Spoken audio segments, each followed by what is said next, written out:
Tree media ప్రేక్షక మిత్రులకి శుభాకాంక్షలు.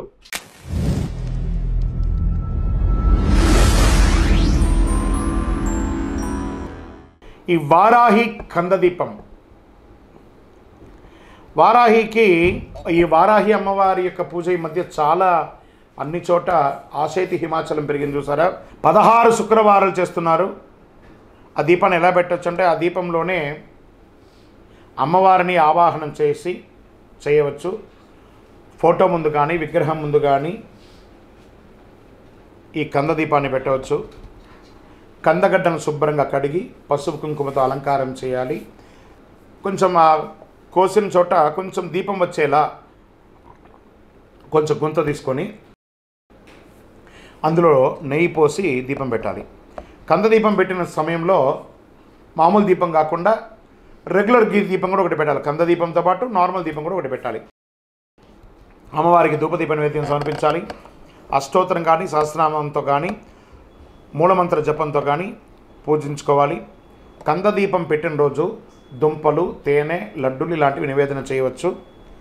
కందదీపం మరుసటి రోజున అదే కందను ప్రసాదంగాను వంట చేసుకొని తినవచ్చు. కంద తినని వారు గోవుకి తినిపించవచ్చు.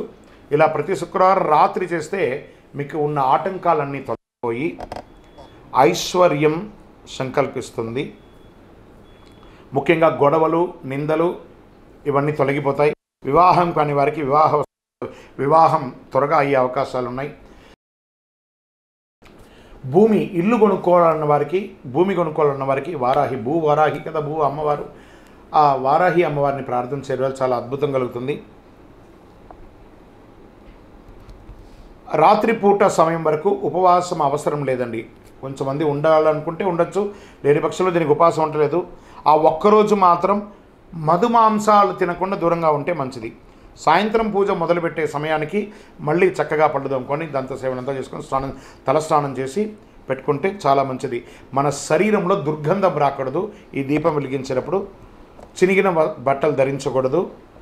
అసహనం, ఏదైనా కూర్చోలేని ఇబ్బంది కలిగే అసహనంగా కూర్చోకూడదు. మంచి ఆసనం వేసుకొని కూర్చోవాలి. పూజ మధ్యలో ఫోన్ లాంటిది వస్తే ఆపి మాట్లాడడం లాంటిది అంతా చేయకూడదు. ప్రదోషకాలం సంధ్యా సమయంలోనే ఈ పూజను చేయాలని చెప్పడం చాలా విశేషం. ఎవరైతే ఈ యొక్క వారాహి కందదీపం వెలిగిస్తారో వాళ్ళ జీవితంలో అద్భుతాన్ని సాధిస్తారు. విజయవస్తు.